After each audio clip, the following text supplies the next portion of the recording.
بسم اللہ الرحمن الرحیم۔ السلام علیکم ناظرین، میں بگڑ مسعود ہوں۔ آج 9 جولائی ہے 2022۔ آج ہم بات کریں گے، ابھی ریسنٹلی انڈیا نے ایک نام نہاد سو کال ایک ڈوزیئر ریلیز کیا ہے، جس میں انہوں نے پاکستان پہ مختلف قسم کے الزامات لگائے ہیں۔ یہ کوئی نئی بات نہیں ہے، یہ ہمیشہ سے اس طرح کی یہ باتیں کرتے ہوئے آ رہے ہیں۔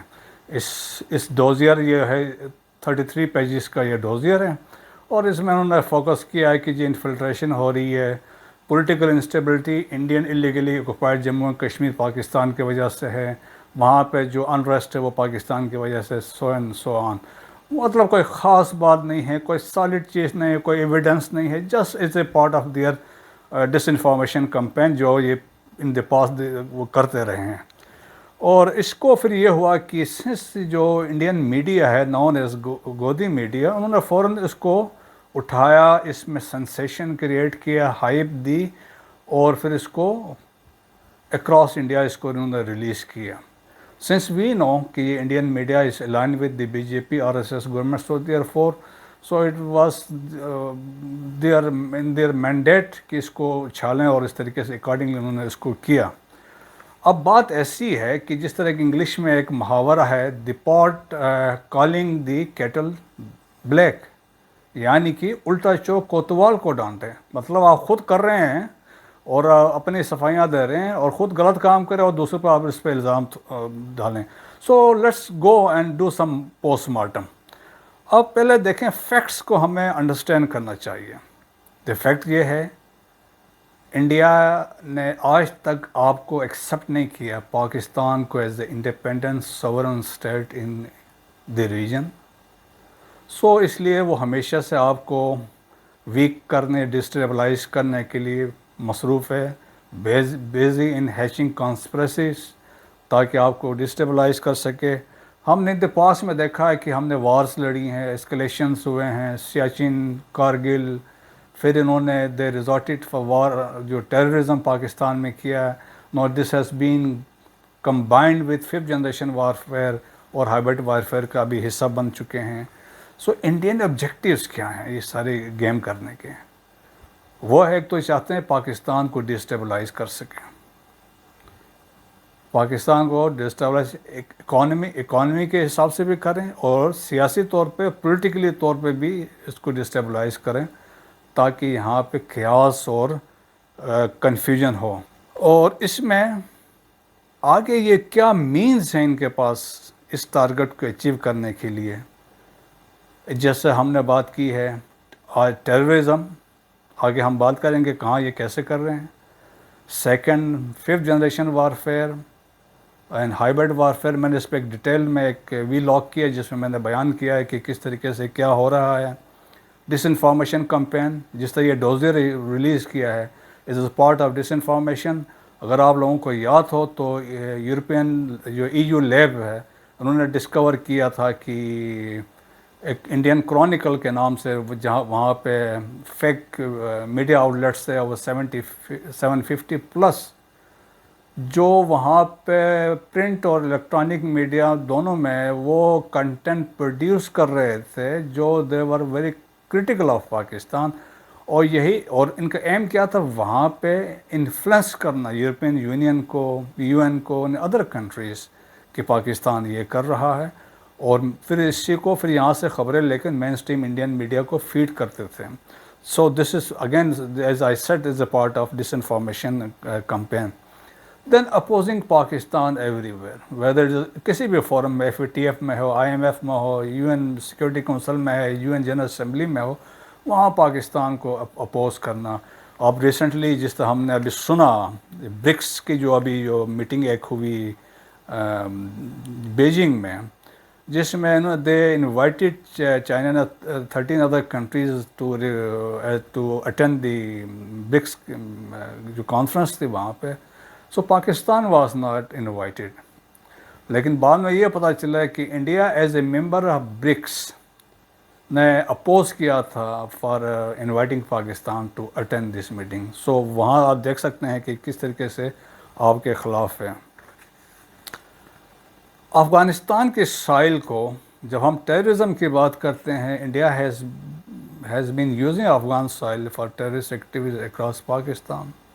اسپیشلی 9/11 کے بعد آپ نے دیکھا ہوگا 9/11 کے بعد جب افغان طالبان کی حکومت نہیں تھی تو اگلے 20 سال میں جب کرزئی اور اشرف غنی رہے ہیں تو virtually it was an D S and را کوآرڈینیٹڈ اٹیکس اگینسٹ پاکستان.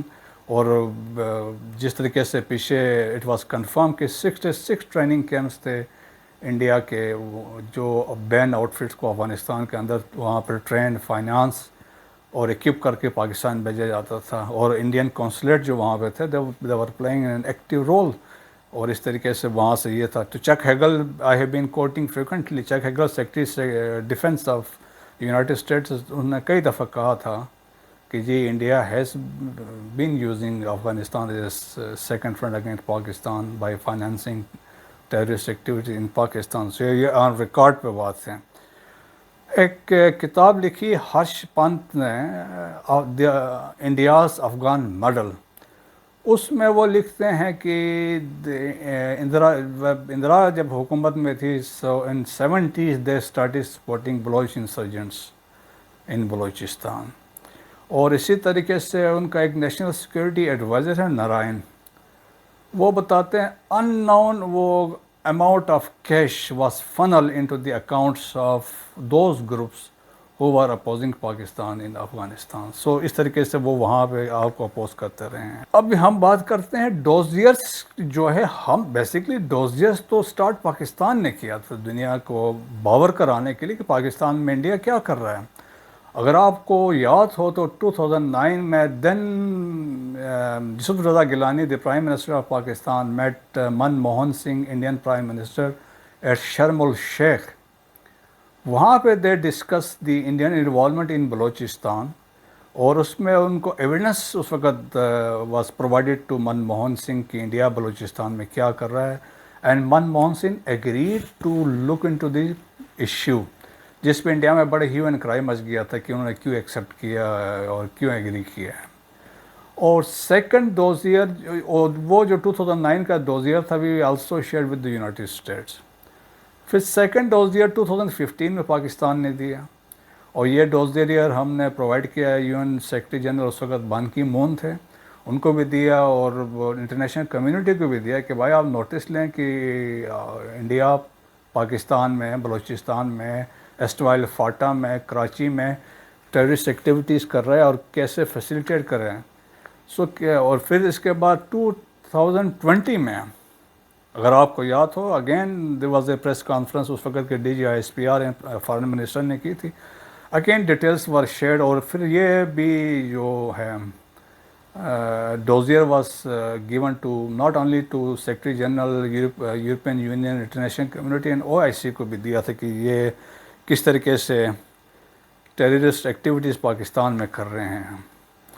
سو ہم نے جو انفارمیشن جو ڈوزیئر دیا تھا irrefutable ایویڈنس دیا تھا, ریکارڈنگس تھے اس میں 100% ٹرانزیکشنس وغیرہ دے ور شون.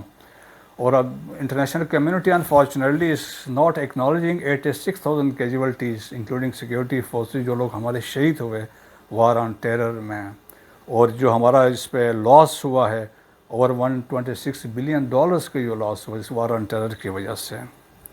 فارن آفس نے اس ڈوزیئر کو ریجیکٹ کیا being a base less fabricated. اور اس میں سٹنلی انہوں نے صحیح کہا ہے کہ بیسیکلی یہ دینے کا مقصد کیا ہے. ایک تو ڈس انفارمیشن ہے, second is to divert the attention of international community کہ Indian illegally occupied Jammu and Kashmir میں کیا ہو رہا ہے ادھر سے, اور جو مسلمانوں کے ساتھ ان سائڈ انڈیا میں کیا ہو رہا ہے اس سے توجہ ہٹانے کے لیے ایک قسم کی گیم ہے. تو وی مسٹ انڈرسٹینڈ. اور ڈس انفارمیشن کمپین جو کنٹینیوسلی انڈیا کر رہا ہے تو اس کا بھی یہ ایک حصہ ہے. اور انفارچونیٹلی اسٹیٹ آف انڈیا ابھی آپ دیکھیں کسی زمانے میں بات ہوتی تھی India is a secular state, the biggest democracy secular تھی, تو ابھی وہ بات نہیں رہی ہے. اب now it has become unfortunately a Hindutva state being a Hindu. تو یہاں پہ مسلمانوں کا کوئی اسکوپ انفارچونیٹلی بنتا نہیں ہے. آپ دیکھیں کہ 20 کروڑ مسلمان ہیں, third largest population of Muslims India میں ہے after Indonesia and Pakistan. 395 members ہیں بی جے پی کے, not a single Muslim. Last جو تھا وہ مختار عباس نقوی تھا, ہوا آلسو ریزائن. اس سے یو کین میک آؤٹ کی جو انفارچونیٹلی مسلمانوں کو لے کے نہیں چل رہے ہیں. اتر پردیش میں جو کچھ ہو رہا ہے آپ کو پتہ ہے, وہاں پہ جس طریقے سے وہاں کے جو چیف منسٹر ہے وہاں پہ جس طریقے سے وہ چیزیں ہیں. کیرالہ میں بھی ریسنٹلی سین کی وہاں پہ حجاب والی جو کہانی ایک ہوئی. پھر آسام میں جو کنسیپٹ ہوا ہے وہ این آر سی والا, کیب والا ہے, وہ بھی اگین مسلمانوں کے اگینسٹ ہے. تو مسلمان جو ہیں انفارچونیٹلی وہ بڑے پریشر میں ہیں. سو جسٹ ٹو کنکلوڈ, جب وی مسٹ انڈرسٹینڈ کہ یہ جو ڈوزیئر ہے it is again part of a disinformation ہے. انٹرنیشنل کمیونٹی ویدر ایکسیپٹ کرتی ہے نہیں کرتی ہے. ہم نے تو جو ڈوزیئرس پریزنٹ کیے تھے وہ 100% ایویڈنس کے ساتھ تھے, لیکن سنس ایک اٹینشن ڈائیورٹ کرنے کا یہ معاملہ ہے, سو کسی نے اس پہ گھاس نہیں ڈالنا ہے. دی اونلی تھنگ جو ہمارے لیے امپورٹنٹ ہے, وی ایز اے نیشن ہم نے متحد رہنا ہے. ہم نے اپنا انٹرسٹ, کلیکٹیو انٹرسٹ نہیں دیکھنا, ہم نے پاکستان کے انٹرسٹ دیکھنے ہیں. سو ہم متحد رہیں گے تو ہمارا کوئی کچھ نہیں بگاڑ سکتا ہے. آپ لوگوں کا بہت شکریہ. پاک فوج زندہ باد, پاکستان پائندہ باد.